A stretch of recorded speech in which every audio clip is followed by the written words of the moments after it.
Hello everyone, हाय, good morning, बहुत बहुत स्वागत आप सबका, वेरी वार्म वेलकम। तो शुरू करते हैं आज के करंट अफेयर्स बहुत प्यारे से, बहुत निराले से। और अगर आप चैनल पर नए हैं तो do subscribe this channel SSC lab. बहुत प्यारी प्यारी सी अच्छी अच्छी सी बातें हम लोग यहाँ पर करते हैं, बहुत बढ़िया बढ़िया से, बहुत ही क्वालिटी वीडियो, बहुत ही कम समय में बहुत ही क्वालिटी वीडियोस हम यहाँ पर देखते हैं।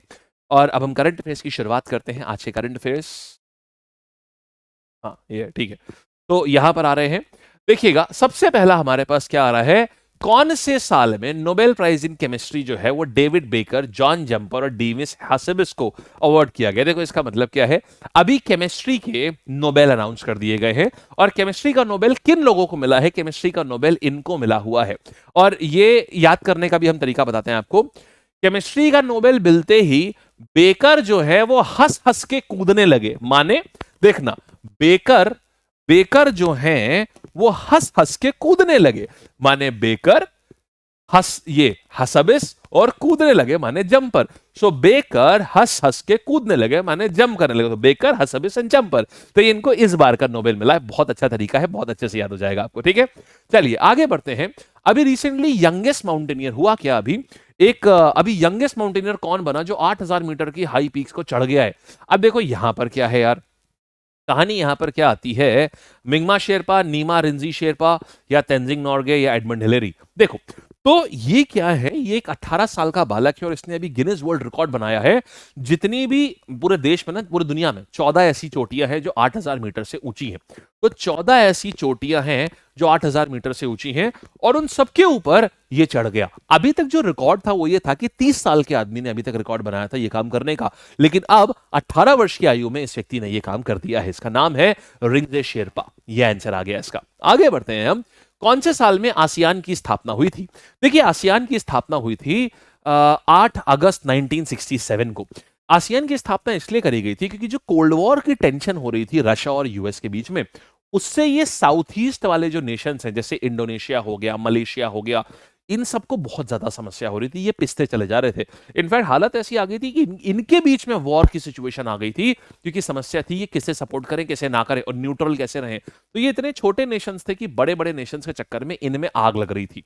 तो इन्होंने बोला ऐसा करते हैं दोस्त, हम सब लोग दोस्ती कर लेते हैं और एक अपनी एसोसिएशन बना लेते हैं, ताकि हमें कभी किसी से कोई ऐसी समस्या ना आए, ताकि कोई भी अगर हमारे ऊपर कभी वॉर लाइक सिचुएशन बने भी ना, तो हम लोग शांति से उसका डिस्कशन करके उसको शांत कर लें। बस ये कहानी थी इनकी। तो यहीं से क्या हुआ, 8 अगस्त 1967 में आसियान की स्थापना हो गई। ठीक है, अच्छा कौन सा डिक्लेरेशन के तहत हुआ है ये बैंकॉक डिक्लेरेशन के थ्रू होता है। ये इंपॉर्टेंट टर्म है।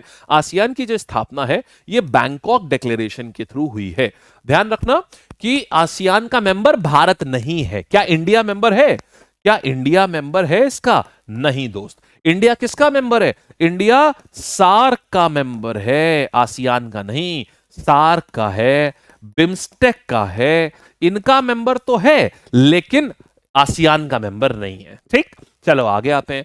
कितने मेंबर कंट्रीज हैं आसियान के अभी इस समय, आज के समय की बात करी जाए तो आसियान में कितने मेंबर्स हैं? देखिए ये सवाल ना अभी ही थोड़ी देर पहले ही हमने आपको होमवर्क में दिया था कि आप लोग ढूंढ के बताइएगा कि आसियान में कितने मेंबर्स हैं। लेकिन देखिए किस्मत अच्छी है आपकी, आपको यहीं पर मिल गया है ना। चलो अच्छा, तो शुरुआत करते हैं यहां पर। कितने मेंबर्स हैं? शुरुआत वैसे 5 मेंबर्स से हुई थी इसकी, लेकिन आज के समय पर इसमें 10 मेंबर्स हैं। शुरुआत 5 मेंबर्स से हुई थी, आज के टाइम पर आसियान में 10 मेंबर हैं। इंडिया मेंबर नहीं है। ठीक, चलिए आइए। अच्छा, लाओस, वियतनाम, कंबोडिया, ये सब, Indonesia, Malaysia, Laos, Vietnam, Cambodia, ये सब मेंबर्स हैं इसके। ब्रुनेई। अच्छा अभी देखिएगा, इंडियन नेवी ने क्या किया, इब्समार 8 में पार्टिसिपेट करने जा रही है। ये इब्समार 8 क्या है यार? देखो इब्समार 8 क्या है, India Brazil South Africa maritime exercise, माने ये 3 नेशंस के बीच में एक जॉइंट नेवल एक्सरसाइज है। वो 3 देश कौन से हैं? इंडिया, आई से इंडिया, बी से ब्राजील और ये ऐसे से साउथ अफ्रीका। शुरुआत क्यों हुई थी बताता हूं। हुआ क्या, देखा ये गया सन 2003 के आसपास की बात है कि इन तीनों कंट्रीज ने ना आपस में डायलॉग शुरू करे कि आओ चलो यार हम लोग बातें करते हैं। क्योंकि यार देखो हम जो लोग हैं ना, हमारा मोटा मोटा हम सब लोग ना एक जैसे हैं। हमारी इकोनॉमी एक जैसी और है भी, इंडिया की, ब्राजील की, साउथ अफ्रीका की इकोनॉमी लगभग एक जैसी थी। तो बोले यार हमारे सारे हम तीनों लोग डेवलपिंग कंट्रीज हैं, तो हम लोग एक दूसरे के दुख दर्द समझ पाएंगे, तो चलो हम लोग बातें बातें शुरू करते हैं। तो 2003 में क्या हुआ, इन तीनों कंट्रीज के बीच में एक डायलॉग फोरम स्टैब्लिश हुआ जिसपे ये लोग बातें बातें करते थे। फिर क्या हुआ, बोले आओ चलो इस दोस्ती को रिश्तेदारी में बदलते हैं। सुना ना आपने मूवीज में, बस यही हो रहा था यहाँ पे भी। तो 2008 में क्या किया इन्होंने, बोला हम लोग अपनी नेवीज के बीच में ना ऐसा करते हैं, हम अपनी नेवीज के बीच में एक हेल्दी एक गेम वेम कराते हैं, एक फ्रेंडली मैच करवाते हैं। तो तब से ये मैरीटाइम एक्सरसाइज शुरू हो गई। अब क्योंकि ये 2008 में शुरू हुआ था, तो 2008 के बाद से क्या किया गया, हर 2 साल में एक बार होता है, ये समझ गए। तो अब हर 2 साल में एक बार होता है, तो माने 16 साल, तो 2008 में 16 साल जोड़िए कितना हो गया, 2024, बस खत्म कहानी। इसीलिए इस बार 8th एडिशन हो रहा है, इसीलिए यहां पर आपको ये दिखा हुआ है। ठीक, तो इस बार कौन जा रहा है हमारी तरफ से, ये आईएनएस तलवार है, ये जा रहा है यहां पर। इंटरेस्टिंगली आपको बताऊं, आईएनएस तलवार भी सन 2003 में ही कमीशन किया गया था। जब ये पहली बार इन लोगों ने बातचीत करनी शुरू करी थी ना 2003 में, आईएनएस तलवार को भी वेस्टर्न कमांड में, नेवी के वेस्टर्न कमांड में 2003 में ही कमीशन किया गया था। हालांकि आपको ये याद नहीं करना है कि आईएनएस तलवार को कब कमीशन करा है, तो मैंने खाली बता दिया है ऐसे ही आपको। आओ फिर देखते हैं, अच्छा आरबीआई का इंटरेस्ट रेट क्या है 2024 का। अब ये क्यों पढ़ा रहा हूं आपको, सुनो। अभी रिसेंटली आपने पढ़ा था कि एमपीसी जो है, मॉनेटरी पॉलिसी कमेटी, कितने लोग होते हैं दोस्त बोलो इसमें, मॉनेटरी पॉलिसी कमेटी में कितने लोग होते हैं, मॉनेटरी पॉलिसी कमेटी में 6 लोग होते हैं। ठीक है, अब देखना मॉनेटरी पॉलिसी कमेटी में कितने लोग होते हैं, 6 लोग होते हैं। तो अभी क्या था, इनकी मीटिंग हुई थी। ये मीटिंग हर 2 महीने में एक बार होती है। इसमें ये लोग डिसाइड करते हैं कि साहब रेपो रेट क्या रखना है, रिवर्स रेपो रेट क्या रखना है, ये सारी चीजें ये लोग डिसाइड करते हैं। और अगर इन्होंने रेट को बढ़ा दिया तो हमारे लोन वगैरह सब महंगे हो जाते हैं। ठीक है, लकीली क्या हुआ है, इन्होंने इस रेट को नहीं बढ़ाया है फिर से, और ये फरवरी 2023 से एकदम सेम चल रहा है। कितना है, 6.5% चल रहा है हमारा रेपो रेट इस समय।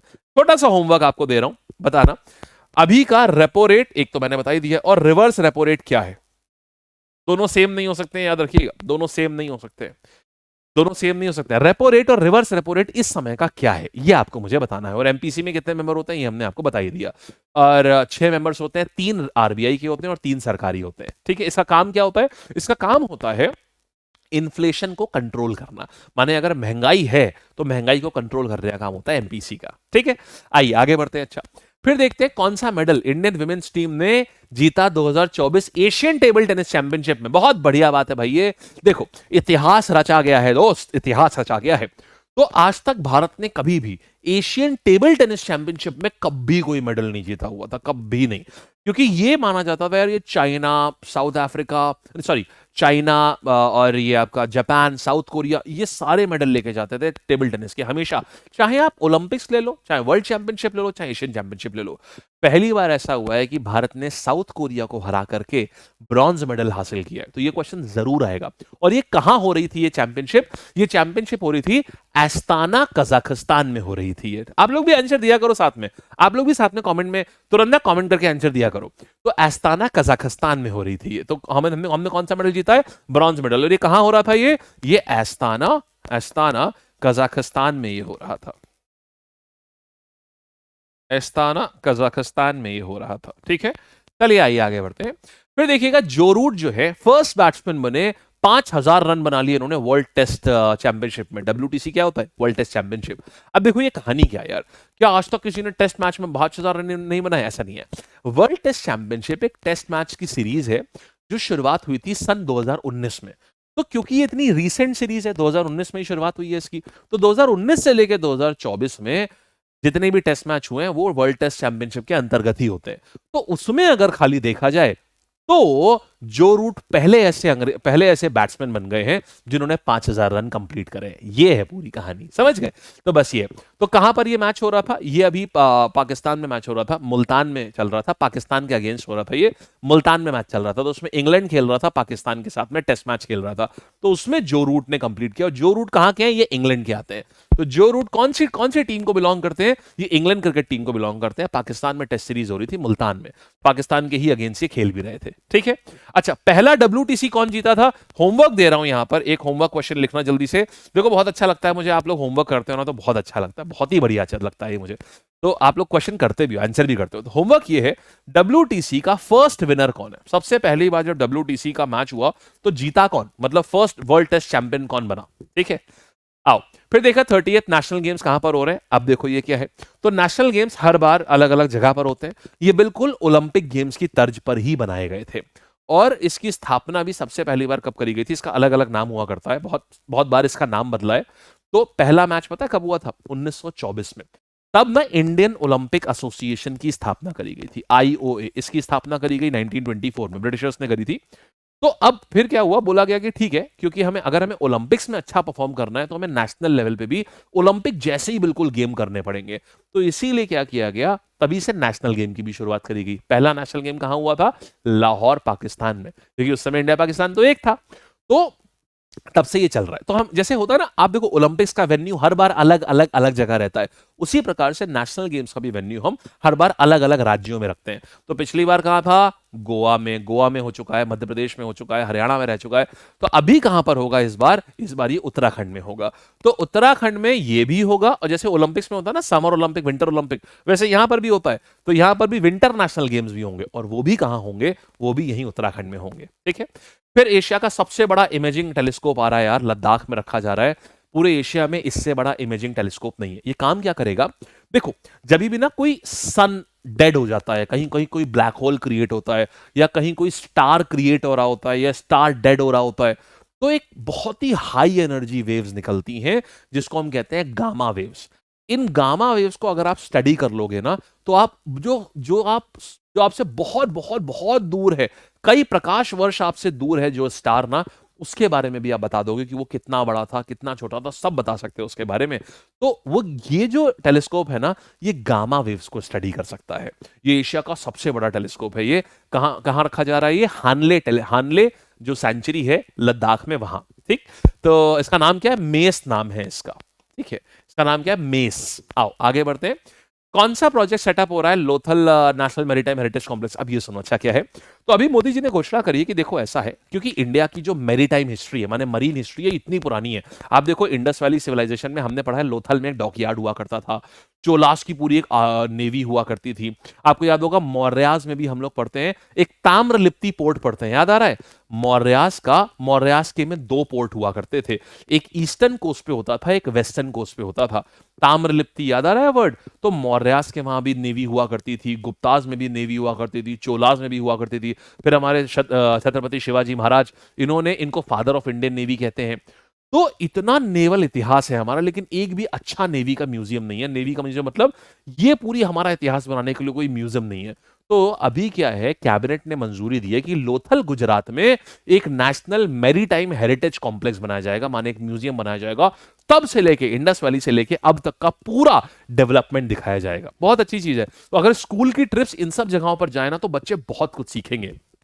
तो हमारे पास क्या आ रहा है, ये इसको बनाया जा रहा है, कैबिनेट ने मंजूरी दे दी अभी। ठीक है, कौन सी कंट्री इब्समार एक्सरसाइज में पार्टिसिपेट कर रही है? बहुत जल्दी जल्दी सोचिए, एकदम खट से आंसर दीजिए। तो कौन सी कंट्री कर रही है? इंडिया, ब्राजील और साउथ अफ्रीका कर रही है। ठीक है, कौन सी कंट्री है 19 ईस्ट एशिया समिट जो है ये कहां पर होस्ट हो रही है? ये हम आपको देंगे यहां पर एक छोटा सा, थाईलैंड में, लाओस में। देखो लाओस में तो क्या हो रही है, लाओस में एशियान समिट हो रही है। लाओस में कौन सी समिट आ रही है? लाओस में आ रही है एशियान समिट। और ये इसके बाद मोदी जी कहां जाएंगे? इसके बाद जाएंगे ईस्ट एशिया समिट में। वो भी कहां पर है? वो भी यहीं लाओस में ही हो रहा है। ठीक है, एशियान और ईस्ट एशिया दोनों लाओस में। कितना मॉनेटरी पॉलिसी कमेटी कितनी बार मिलती है? हर 2 महीने में एक बार मिलती है, मैंने आपको बताया। फिर इसके बाद पहले बैट्समैन कौन है जिन्होंने 5000 रन स्कोर करा है WTC में? The answer is English batsman है, इनका नाम है Joe Root. Then we have highest mountain कौन सा पूरी दुनिया का? हमें पता है, ये आंसर आ जाएगा माउंट एवरेस्ट। एक छोटा सा होमवर्क फिर से दूंगा यार, एक छोटा सा होमवर्क और दे रहा हूं आप सबको, बताना माउंट एवरेस्ट की ऊंचाई क्या है, ये मैं आपसे जानना चाहता हूं। ठीक है, जरूर बताना। ठीक, चलिए। अच्छा, फिर K2 कहां पर लोकेटेड है? कौन सा माउंटेन है? K2 जो है ये आपका हिमालयन माउंटेन, ये आपका हिमालयन में आता है, ये POK रेंज में आ जाता है ये। ठीक है, बेसिकली हिमालयन क्या, काराकोरम रेंज हो जाएगी ये, काराकोरम। जैसे 3 रेंज होती है, देखो हिमालय ये हो गया। हिमालय के ऊपर 3 रेंज होती है, काराकोरम, लद्दाख और जस्कर। तो ये जो सबसे ऊपर वाली रेंज है ना, ये इसमें आता है K2।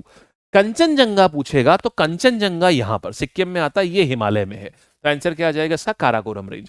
कौन से कंट्री में एशियान की स्थापना करी गई थी, तो in which country was ASEAN establish. देखिए इंडोनेशिया और मलेशिया ने सबसे पहले मिलकर करी थी। थाईलैंड में क्या हुआ था, एक मीटिंग हुई थी, उसके बाद करा गया था, और इस मीटिंग को क्या कहते हैं, इसको कहते हैं बैंकॉक डिक्लेरेशन कहा जाता है इसको, ठीक है। अब माने बैंकॉक डिक्लेरेशन बैंकॉक में साइन हुआ है ना, माने थाईलैंड में साइन हुआ है ना, माने थाईलैंड में ही इसका गठन हुआ था, ठीक है। इंडोनेशिया और मलेशिया ने मिलकर किया था इसको थाईलैंड में। फिर आते हैं हाइट ऑफ माउंट एवरेस्ट क्या है, अरे यार ये तो होमवर्क है, ये होमवर्क है, मैंने आपको पहले ही बताया है। लास्ट क्वेश्चन, ये जो है मोदी जी कहां गए एशियन समिट अटेंड करने, ये लाओस गए हैं। चलिए that's it for the day, ये आपके सारे संपूर्ण करंट अफेयर्स यहां पर समाप्त होते हैं। ऑल द बेस्ट, खूब बढ़िया से पढ़िए लिखिए, खूब बढ़िया रॉक करिए, और अपने नोट्स कॉपी में इसको नोट्स करते रहिएगा। हमारे नोट्स जो हैं वो टेलीग्राम पर आपको अवेलेबल हो जाएंगे, टेलीग्राम चैनल में आपको पहले ही दिखा चुका हूं पूरा। और ये जो लैब ऐप है ना, इसको डाउनलोड कर लेना, हम इसको आपको आज हम आपको टेस्ट भी कराएंगे करंट अफेयर्स का, ठीक है, फ्री टेस्ट होगा, सब लोग दीजिएगा इसको, ठीक। Thank you so much, bye bye, take care, all the best, all the best.